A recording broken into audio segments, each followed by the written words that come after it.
యథార్థత అంటే ఒక మాటలో చెప్పాలంటే, యథార్థత అంటే నువ్వు లోపల ఎట్లయితే ఉన్నావో బయట కూడా అట్లాగే ఉండాలి. యథార్థత అంటే నువ్వు లోపల ఎలాగైతే ఉన్నావో బయట కూడా అలాగే ఉండాలి. లోపల ఎలాంటి మనస్తత్వం ఉందో బయట కూడా అలాంటి మనస్తత్వం ఉండాలి. అలా ఉంటేనే అది యథార్థత.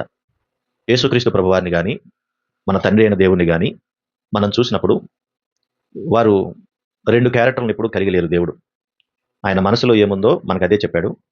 మనకు ఏదైతే చెప్పాడో ఆయన అదే చేశాడాయన.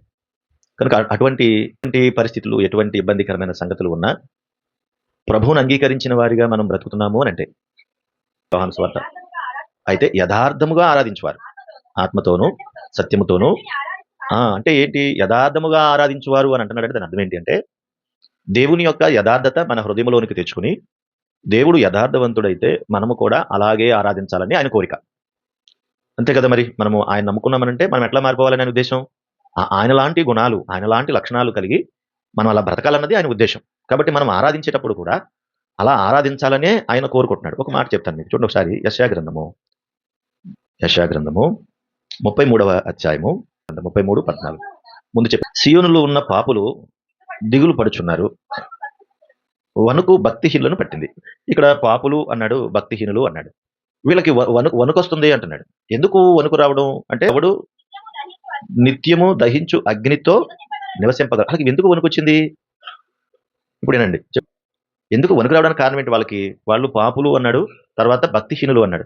కాబట్టి అవతల ఎవరు అంటే ఆయన దహించు అగ్ని కదా. మరి దహించు అగ్ని అంటే అగ్ని శుద్ధి చేస్తుందని కదా గడిచిన వారం జ్ఞాపకం చేశాను. కనుక ఆ అగ్నితో వాళ్ళు ఉండాలంటే భయం. ఎందుకంటే మనలో ఎవడు నిత్యము కాల్చుచున్న వాటితో నివసించును. ఆయన నిత్యము దహించు అగ్ని అయితే, నిత్యము ఆయన కాల్చేవాడైతే భక్తిహీనులు, పాపులు అక్కడ ఉండలేరు. కష్టమైపోతుంది. ఎందుకంటే పాపులున్న చోట యథార్థవంతులు ఉండలేరు, యథార్థవంతులు ఉన్న చోట పాపులు కూడా ఉండలేరు. కనుక ఇక్కడ ఆ మాట చెప్తూ 15వ వచనంలో నీతిని అనుసరించుచు నడుచుకొనుచు యథార్థముగా మాట్లాడుచు అన్నాడు. నీతిని అనుసరించుచు యథార్థముగా మాట్లాడాలి. నీతిని అనుసరించి నడవాలి, యథార్థంగా మాట్లాడాలి. వీళ్ళు ఎలాగా ఉంటారు? వీళ్ళంటే నిర్బంధము వలన వచ్చు లాభమును ఉపేక్షించుచు అన్నాడు. అంటే అన్యాయపు సొమ్మును వీళ్ళు ఇష్టపడరు. అన్యాయముగా ఉండాలన్న ఆలోచన వీళ్ళకుండదు. కాబట్టి వీళ్ళు లంచము పుచ్చుకొనకుండా తన చేతులను మలుపుకుని, హత్య అను మాట వినపడకుండా చెవులు మూసుకుని, చెడుతనం అనేది చూడకుండా కన్నులను మూసుకుని వాడు ఏం చేస్తారంటే ఉన్నత స్థలమున నివసించును. మన చిన్నప్పటి నుంచి మనం చదువుకుంటూ ఉంటాము. 3 కోతుల బొమ్మ ఉంటది. తెలుసు కదా మీకు 3 కోతుల బొమ్మ. అందులో ఒక కోతి ఏం చెప్తది? చెడు చూడకు. రెండో కోతి చెడు మాట్లాడకు. మూడో కోతి చెడు వినకు అని. ఈ మాటల్లోంచి పుట్టిందే అది. లంచం పుచ్చుకోకుండా చేతులు, హత్య అను మాట వినకుండా చెవులు, చెడుతనం చూడకుండా కన్నులు మూసుకుంటే అతను యథార్థముగా ఉంటాడు. ఉన్నత స్థలమైన దేవుని దగ్గర నిలబడడానికి అవకాశం కలుగుతుంది. అవును. హిజ్కియా అతను ఏం చేశాడు? నేను నా పని అయిపోయింది అనుకున్నప్పటికి దేవుడు అన్నాడు, నీ పని అయిపోయింది, నువ్వు ఇల్లు చక్కబెట్టుకొని నువ్వు చచ్చిపోతావు అనగానే హిజ్కియా ఏమన్నాడు? మరణకరమైన రోగం వచ్చి నేను చచ్చిపోతానా అంటే వెంటనే మోకాళ్ళేసి ప్రార్థన చేశాడు. ఏమని?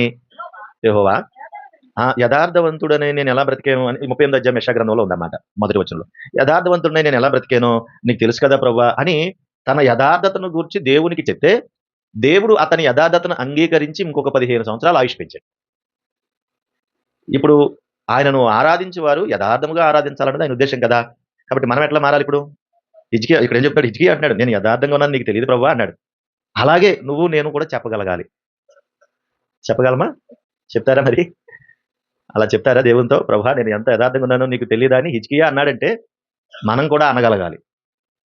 అలాగా మనం తయారు కావాలన్నది ఆయన ఉద్దేశం. కనుక ఈ క్వాలిటీస్ అన్నీ కూడా ఒక ప్రత్యేకంగా ఒక కీర్తన 15వ కీర్తనలో చదివించాడు కదా ఇందాక.